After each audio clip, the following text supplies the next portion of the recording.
ان کے سر سے ٹوپی اتری ہوئی تھی اور وہ زمین پر دوزانوں بیٹھے ہوئے تھے اور بلال رضی اللہ تعالیٰ عنہ ان کے سامنے کھڑے اعتراف جرم کرا رہے تھے۔ اے ابن ولید، بلال رضی اللہ تعالیٰ عنہ پوچھ رہے تھے، تو نے اشعث کو 10,000 درہم اپنی جیب سے دیے ہیں یا مال غنیمت سے؟ خالد رضی اللہ تعالیٰ عنہ کے چہرے کا رنگ اڑا ہوا تھا، وہ خاموش رہے۔ بلال رضی اللہ تعالیٰ عنہ نے ایک بار پھر پوچھا۔ خالد رضی اللہ تعالیٰ عنہ پھر خاموش رہے۔ ابن ولید، بلال رضی اللہ تعالیٰ عنہ نے کہا، میں امیر المومنین کے حکم کی تعمیل کر رہا ہوں، جواب دے، تو نے 10,000 درہم اشعث کو اپنی جیب سے دیے تھے یا مال غنیمت سے؟ اپنی جیب سے، خالد رضی اللہ تعالیٰ عنہ نے آخر جواب دیا۔ بلال رضی اللہ تعالیٰ عنہ نے ان کے ہاتھ کھول دیے اور اپنے ہاتھوں پگڑی ان کے سر پر رکھی۔ ہم سب پر امیر المومنین کے حکم کی تعمیل فرض ہے۔ بلال رضی اللہ تعالیٰ عنہ نے کہا، ہم ہر سالار کی عزت کرتے ہیں۔ وہاں جتنی فوج تھی اس پر خاموشی طاری تھی۔ اس خاموشی میں اضطراب چھپا ہوا تھا، ہر کسی کے چہرے پر گلہ اور شکوہ تھا۔ کم از کم خالد رضی اللہ تعالیٰ عنہ کے ساتھ ایسا سلوک نہیں ہونا چاہیے تھا، لیکن نظم و ضبط کا تقاضا تھا کہ ایک جائز کارروائی کے خلاف کوئی نہیں بول سکتا۔ ابو عبیدہ رضی اللہ تعالیٰ عنہ اور بلال رضی اللہ تعالیٰ عنہ کی بھی کیفیت یہ تھی کہ وہ آنکھیں اوپر کر کے نہیں دیکھتے تھے، ان کی نظریں زمین پر لگی ہوئی تھیں۔ خالد رضی اللہ تعالیٰ عنہ اس خیال سے گھوڑے پر سوار ہوئے اور وہاں سے نکل آئے کہ معاملہ یہیں پر ختم ہو گیا ہے۔ 7-8 دن گزر گئے، خالد رضی اللہ تعالیٰ عنہ کو کوئی حکم نہ ملا۔ وہ حمص گئے اور ابو عبیدہ رضی اللہ تعالیٰ عنہ سے ملے۔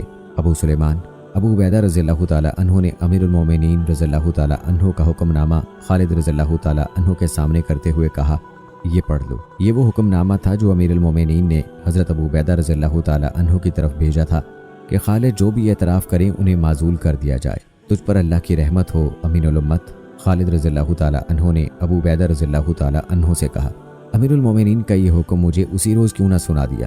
خدا کی قسم ابو سلیمان، ابو عبیدہ رضی اللہ تعالیٰ عنہ نے کہا، مجھے اندازہ تھا اس دکھ کا جو تجھے ہونا تھا، میں اپنی زبان سے تجھے دکھ نہیں دے سکتا تھا۔ یہ دکھ میرے لیے بھی کم نہیں کہ تجھے معزول کر دیا گیا ہے۔ خالد رضی اللہ تعالیٰ عنہ خاموشی سے اپنے گھوڑے پر سوار ہوئے اور ہم سے نکل آئے۔ تاریخ یہ بتانے سے قاصر ہے کہ اس وقت خالد رضی اللہ تعالیٰ عنہ کیا سوچ رہے تھے، ان کی جذباتی دنیا میں کیسے کیسے زلزلے آ رہے تھے۔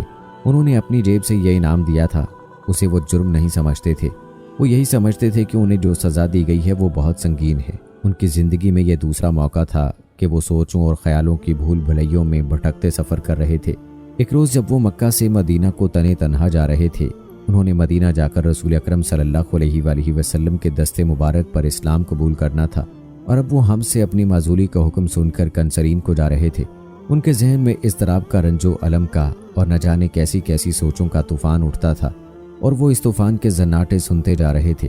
گھوڑے نے انہیں کنسرین پہنچا دیا۔ شہر کے اندر جاتے ہی انہوں نے اپنے اس گھڑ سوار دستے کو بلایا جو انہوں نے اپنے ہاتھوں تیار کیا تھا۔ یہ چنے ہوئے سواروں کا دستہ تھا۔ اس دستے نے اپنے سے کئی گنا کبھی دشمن کے پاؤں کھاڑے تھے۔ اس دستے سے خالد رضی اللہ تعالیٰ عنہ کو بہت ہی پیار تھا۔ ابھی کل ہی کی بات تھی کہ اس دستے کے سامنے کھڑے ہو کر خالد رضی اللہ تعالیٰ عنہ کہا کرتے تھے کہ دشمن پر ٹوٹ پڑو۔ آج وہ اس دستے کے سامنے رنج و الم کا مرقع بنے اپنے گھوڑے پر بیٹھے تھے۔ خالد رضی اللہ تعالیٰ عنہ اپنے اس محبوب دستے سے نہ جانے کیسی کیسی باتیں کرنا چاہتے تھے۔ انہوں نے بولنا چاہا تو ان پر رکت سی طاری ہو گئی۔ وہ اس دستے کی جدائی برداشت نہیں کر سکتے تھے۔ انہوں نے انتہائی مختصر الفاظ میں سواروں کی کامیابیوں کی، ان کی برق رفتاریوں کی، جانبازی اور سرفروشی کی دل کھول کر تعریف کی۔ پھر انہیں بتایا کہ وہ ہمیشہ کے لیے ان کا ساتھ چھوڑ رہے ہیں۔ سواروں کا رد عمل یہ تھا کہ جیسے ان کی سانسیں رک گئی ہوں۔ دردناک سا ایک سکوت تھا جو ان پر طاری ہو گیا تھا۔ اس سکوت کو سواروں کی سسکیوں نے توڑا۔ خالد رضی اللہ تعالیٰ عنہ نے گھوڑا موڑا اور وہاں سے ہٹ آئے۔ یہ منظر ان کی برداشت سے باہر تھا۔ وہاں سے خالد رضی اللہ تعالیٰ عنہ حمص گئے، تمام مجاہدین سے ملے، بوجھ دل سے سب کو خدا حافظ کہا اور مدینہ کو روانہ ہو گئے۔ خالد رضی اللہ تعالیٰ عنہ مدینہ میں داخل ہوئے، لیکن ایک فاتح سالار کی حیثیت سے نہیں کہ لوگ گھروں سے باہر آ کر ان کا استقبال کرتے۔ ان کی حیثیت ایک سزا یافتہ مجرم کی سی تھی۔ اتفاق سے عمر رضی اللہ تعالیٰ عنہ انہیں ایک گلی میں آتے مل گئے۔ ابو سلیمان، عمر رضی اللہ تعالیٰ عنہ نے خالد رضی اللہ تعالیٰ عنہ کے جنگی کارناموں کو ان الفاظ میں سراہا، تو نے وہ کام کیا ہے جو کوئی اور نہیں کر سکتا تھا، مگر ہر کام اللہ کرتا ہے، اور تو نے جو کام کیا ہے وہ کسی بھی مسلمان کو پسند نہیں آیا۔ خالد رضی اللہ تعالیٰ عنہ نے کہا، اے ابن خطاب، تو نے میرے ساتھ بے انصافی کی ہے۔ کہاں سے آئی یہ دولت کہ تو اسے ناجائز اسراف میں پھینکتا پھرتا ہے؟ عمر رضی اللہ تعالیٰ عنہ نے کہا، ابو سلیمان، کیا تو رومیوں اور فارسیوں جیسا بادشاہ بننا چاہتا ہے؟ خدا کی قسم،